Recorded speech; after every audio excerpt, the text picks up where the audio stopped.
So, ayun guys, good news. Kahapon ng umaga, paggising ko, syempre, ito yung gawain ng isang content creator. Paggising nila, hindi naman lahat, is binubuksan ang kanilang account, Facebook account, 'di ba? Paggising ko kahapon, hindi ko nagawan agad ng tutorial ito kasi day off namin kahapon. So, ang matagal ko nang hinahagad na matanggal sa aking Facebook main account at saka Facebook page account, yung monetization policy violation. Saan ko nakuha ito? Nakuha ko po ito sa pagre-remix.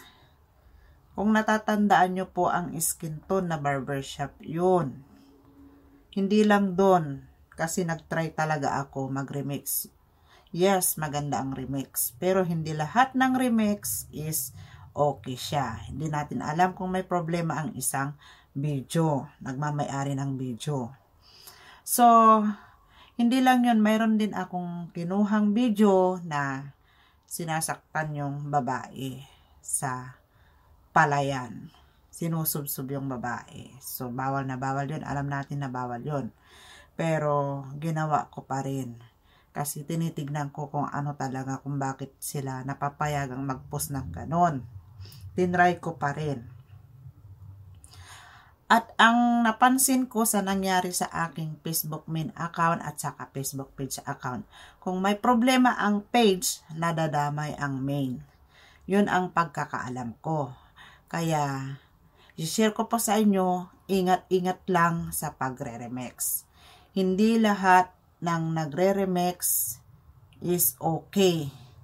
Mahirap kaya magkaroon ng monetization violation dito sa larangan ng Facebook.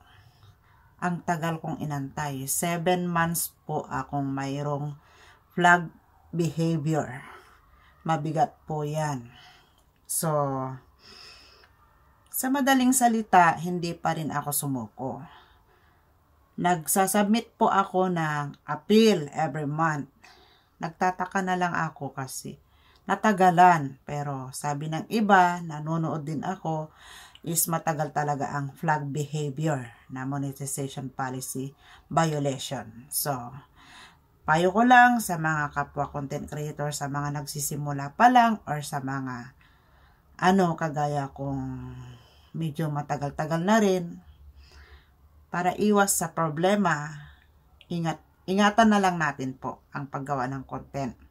Mas maganda sarili mong video, kahit konti ang views, malay mo balang araw, di ba?